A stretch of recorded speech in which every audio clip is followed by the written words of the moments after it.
ಕರ್ನಾಟಕದ ಸಾಂಸ್ಕೃತಿಕ ನಾಯಕ ಬಸವಣ್ಣನವರ 892ನೇ ಜಯಂತಿ ಅಂಗವಾಗಿ ಬಸವ ಜಯಂತಿ ಉತ್ಸವ ಸಮಿತಿ ವತಿಯಿಂದ ನಿನ್ನೆ ಸಂಜೆ ಬೀದರ್ ನಗರದಲ್ಲಿ ಭವ್ಯ ಮೆರವಣಿಗೆಯನ್ನು ಹಮ್ಮಿಕೊಳ್ಳಲಾಯಿತು. ಇನ್ನು ಮೆರವಣಿಗೆ ವೇಳೆ ಲಿಂಗಾಯತ ಸಮಾಜದ ಹಿರಿಯ ಮುಖಂಡ ಸೂರ್ಯಕಾಂತ್ ನಾಗಮಾರ್ಪಳ್ಳಿ ಅವರು ಷಟಸ್ಥಳ ಧ್ವಜಾರೋಹಣ ನೆರವೇರಿಸಿದರು. ಪೊಲೀಸ್ ವರಿಷ್ಠಾಧಿಕಾರಿ ಪ್ರದೀಪ್ ಗುಂಟಿ ವಚನ ಪಠಿಸಿದರು ಮತ್ತು ಬೀದರ್ ಜಿಲ್ಲಾ ಉಸ್ತುವಾರಿ ಸಚಿವ ಈಶ್ವರ್ ಖಂಡ್ರೆ ಮೆರವಣಿಗೆಗೆ ಚಾಲನೆ ನೀಡಿದರು.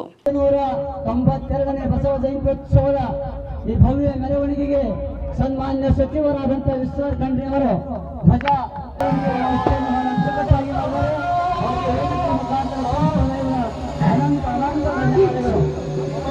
ಬೇಡ, ಕೊಲಬೇಡ, ಹುಸಿಯ ನುಡಿಯಲು ಬೇಡ, ಮುನಿಯಬೇಡ, ಅನ್ಯರಿಗೆ ಅಸಹ್ಯ ಪಡಬೇಡ, ಬಣ್ಣ ಬಣ್ಣಿಸಬೇಡ, ಇದರ ಹಳೆಯಲು ಬೇಡ, ಇದೇ ಅಂತರಂಗ ಶುದ್ಧಿ, ಇದೇ ಬಹಿರಂಗ ಶುದ್ಧಿ, ಇದೇ ನಮ್ಮ ಕೂಡಲ ಸಂಗಮ, ದೇವರನ್ನೊಲಿಸುವ ಪರಿ.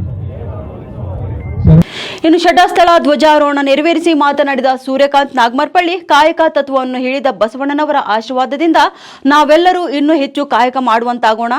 ನಿನ್ನೆ ಗುಲ್ಬರ್ಗದಲ್ಲಿ ಕಾರ್ಯಕ್ರಮ ಮಾಡಿದಾಗ 20,000 ಜನ ಸೇರಿದ್ರಂತೆ. ಆದರೆ ನಮ್ಮ ಬೀದರ್ ಯಾಕೆ ಸೇರಿಲ್ಲ ಅಂತ ತಿಳಿತಿಲ್ಲ. ಆದರೆ ಮುಂದಿನ ಬಾರಿ ಕಣ್ಣು ಹಾಯಿಸಿದಷ್ಟು ದೂರಕ್ಕೆ ಲಿಂಗಾಯತರು ಕಾರ್ಯಕ್ರಮಕ್ಕೆ ಬರಬೇಕು ಎಂದು ಹೇಳಿದರು.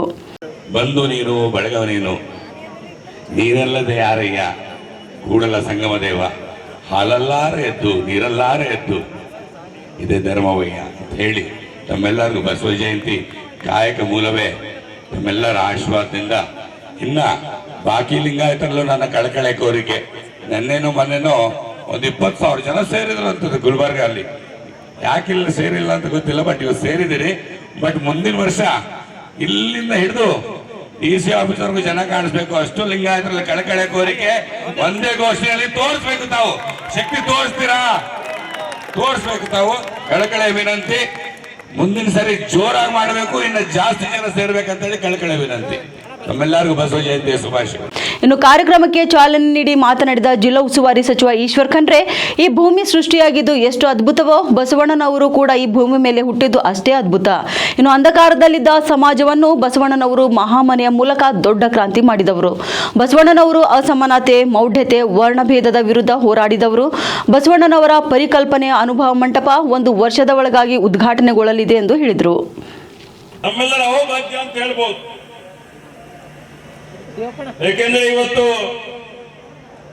ಭಗವಂತನು ಈ ಸೃಷ್ಟಿ ನಿರ್ಮಾಣ ಮಾಡಿದ್ದು ಎಷ್ಟು ಅದ್ಭುತನೋ, ಈ ಭೂಮಿ ಮೇಲೆ ಬಸವಣ್ಣವರು ಹುಟ್ಟಿದ್ದು ಅಷ್ಟೇ ಅತ್ಯದ್ಭುತ ಅಂತ ಹೇಳಿಕೆ ನಾನು ಬಯಸ್ತಾ ಇದ್ದೇನೆ.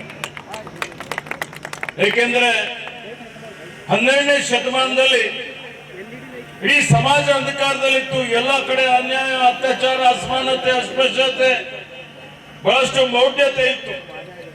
ಅಂತ ಸಂದರ್ಭದಲ್ಲಿ ಬಸವಣ್ಣನವರು ಇವತ್ತು ಬಸವ ಕಲ್ಯಾಣವನ್ನು ಕಾರ್ಯಕ್ಷೇತ್ರವನ್ನಾಗಿ ಇಟ್ಟುಕೊಂಡು ಇವತ್ತು ಅಲ್ಲಿ ಅವರ ಬಸವಾದಿಶರಣ ಜೊತೆಯಲ್ಲಿ ಅವರ ಅಧ್ಯಕ್ಷತೆಯಲ್ಲಿ ಏನೊಂದು ಸಮಾಜ ಧಾರ್ಮಿಕ ಕ್ರಾಂತಿ ನಡೀತದೆ. ವಿನೂತನವಾದಂತ ಒಂದು ಕ್ರಾಂತಿ, ವಿಶಿಷ್ಟವಾದಂತ ಒಂದು ಕ್ರಾಂತಿ. ಇವತ್ತು ಇಡೀ ಮನುಕುಲಕ್ಕೆ ಒಂದು ಜಗತ್ತಿಗೆ ಸಾಮಾಜಿಕ ನ್ಯಾಯ ಕೊಟ್ಟಂತದ್ದು ಯಾವುದಾದ್ರೂ ಒಂದು ಸಮುದಾಯ ಇದೆ, ಅದು ಲಿಂಗಾಯತ ಸಮುದಾಯ, ಅದು ಬಸವಣ್ಣನವರ ತತ್ವ ಅಂತ ಹೇಳ್ಬೋದು. ಬಸವಣ್ಣನವರು ಸ್ವಾತಂತ್ರ್ಯ, ಸಮಾನತೆ, ಕಾಯಕ, ದಾಸೋಹ, ಸಹೋದರತ್ವ, ಸಹಬಾಳ್ವೆಯ ತಳತೆಯ ಮೇಲೆ ಸುಂದರವಾದಂತಹ ಭವ್ಯವಾದಂತಹ ಸಮಾಜ ನಿರ್ಮಾಣ ಮಾಡಬೇಕು. ಆ ಸಮಾಜದಲ್ಲಿ ಯಾವುದೇ ಇವತ್ತು ಅಸಮಾನತೆ ಇರಬಾರ್ದು, ಜಾತೀಯತೆ ಇರಬಾರ್ದು, ಮೌಢ್ಯತೆ ವಿರುದ್ಧ ಹೋರಾಟ ಮಾಡ್ತಾರೆ, ಲಿಂಗ ಭೇದದ ವಿರುದ್ಧ ಹೋರಾಟ ಮಾಡ್ತಾರೆ, ಕಂದಾಚಾರದ ವಿರುದ್ಧ ಹೋರಾಟ ಮಾಡ್ತಾರೆ. ಇವತ್ತು ಪ್ರತಿಯೊಬ್ಬರಿಗೂ ಅವ್ರನ್ನು ಕಾರ್ಯಕಾಲದಲ್ಲಿ ವರ್ಣ ಭೇದದ ವಿರುದ್ಧ, ವರ್ಗ ಭೇದದ